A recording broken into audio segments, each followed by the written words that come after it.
Alright guys, so we're trying something different today. This is drastically different from the usual content that we produce on this channel. But for those of you guys who don't know, besides self-improvement, I do have other habits. I know, hard to believe, as you guys have always thought of me as like this guru of sorts. But I do also have a huge passion for sneakers and shoes as a whole. And I've had this passion for many years, and I want to enlighten you guys as to what are the most comfortable shoes. Now, I don't have the exact answer, but I do have a very solid contender for shoes that I find to be extremely comfortable. I just got these in today. They're called the Adidas 4DFWD, and for those of you guys who don't know, Adidas is one of the biggest shoe brands out there right now. Nike and Adidas have been on top for many years, and Adidas has always focused more on comfort while also trying to maintain a stylish vibe, whereas Nike is focused on style while trying to maintain a comfortable-ish shoe. For the most part, that is how I would describe it. So for those of you guys who want style, Nike is probably your best bet, but Adidas has way more comfortable shoes than Nike has, and that is a verifiable fact pretty much by everyone in the sneaker community.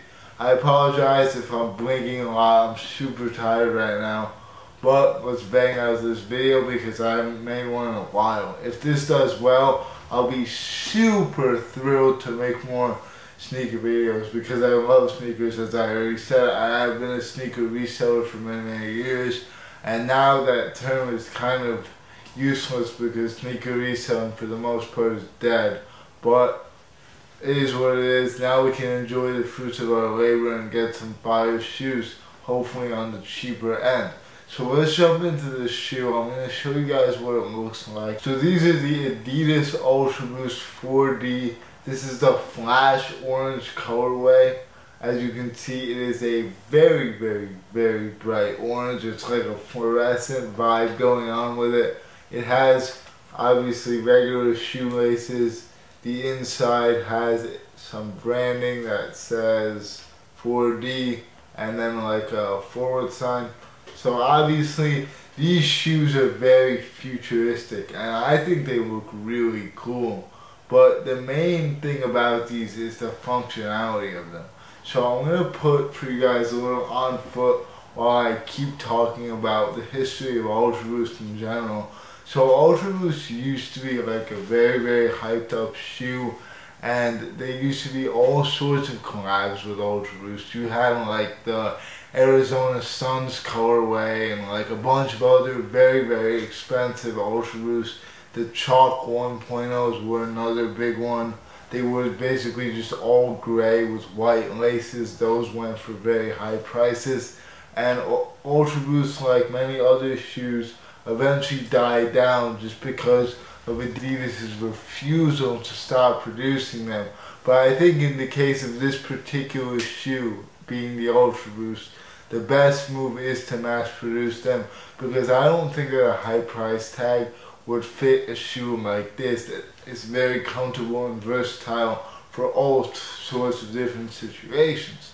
So ever since the start of the Ultra Boost, there's been the Ultra Boost 1.0, 2.0, 3.0, 4.0, and then they jumped over to yearly branding. So I believe we had the 2020, 2021, and now we're on to the 4D, which leaves us with this shoe right here. The original 4D Ultra Boost was like a white and greenish color on the Boost, kind of like this color on the Boost, but then a white upper. So the main thing about these is that the bottom, like the second half of the shoe, the bottoms, or I don't know what else you would call it, it's kind of like this material where it's not necessarily rubber, it's more of a plastic 3D printed foam.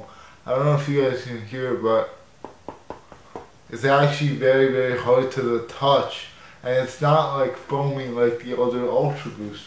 These are the OG Ultra Boost 4.0s, I believe, and This is like the OG Boost material.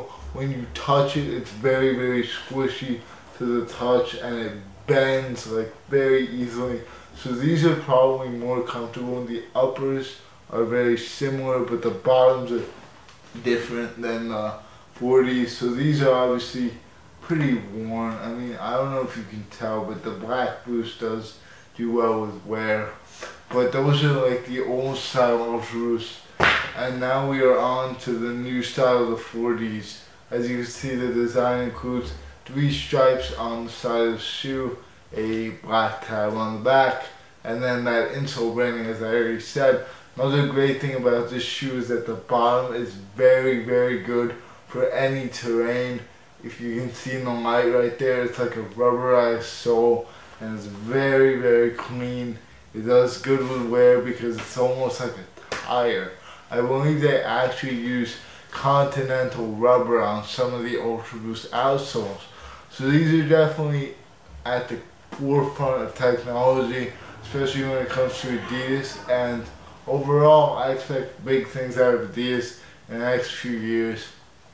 Now, the question that you guys are all asking, or probably wondering, are these the most comfortable shoes out there, if you will? I would say no, they are not, because they are a little bit on the stiff side, and they are a little bit like hard to break in from the get-go. They don't just form to your foot right away. They do so much more than other shoes like a Nike Air Force One or a Blazer would, where you actually have to wear the crap out of them. But these are a little bit stiffer. They offer more support than the Ultra Boost, I would say, because they're very stable. They'll go to the ground, so you can get like a planted feel. I mean, you are raised off the ground, but your foot is low to the boost, so it just feels like you're walking on this piece of plastic here. And it's, I honestly think it's the perfect mix of soft and hard. Like, it's not soft enough to where you feel like your foot is like squishing into it and the shoe itself is giving into your foot's movement. That's kind of like how I felt with the Off-White Prestos that I used to have. They were just too soft and my foot would wobble a lot while walking. If you guys don't know, I have cerebral palsy as well, so if I say that this shoe is comfortable, you guys will probably think it's even more comfortable than I do, because I actually have to pay attention when I'm walking at times not to trip and slip, and I am more prone to things like this.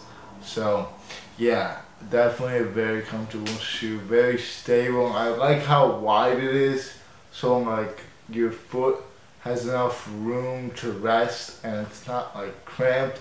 Like something like a Nike Zoom Fly is very cramped and you have to like squish into it. I don't like that. As far as sizing goes, I did go up a half size in these. I usually wear the size 10 in most shoes. I'm a 10 in Jordan 1s, I'm like a 10 in Air Maxes. I got these in a size 10.5 just because the Ultra Boost that I got the last time were a 10 and they were like pushing it on how tight they were.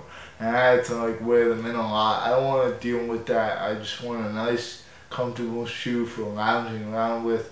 I'm probably not going to go into any parties with a bright fluorescent orange shoe. And yeah, I'm going to put the shoe down and just give my closing thoughts. Overall, it's a really great shoe. I believe the retail is $180, but I could be wrong.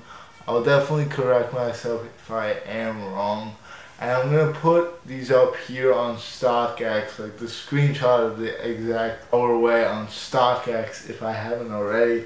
But they do look a lot more yellow on StockX images than they actually are. So they're definitely very, very bright orange. Like, there's no mistaking them for yellow. They are definitely an orange shoe. With that being said, guys, I would say if you guys want a tight fit and like a nice snug fit, just go true to size and you'll be good.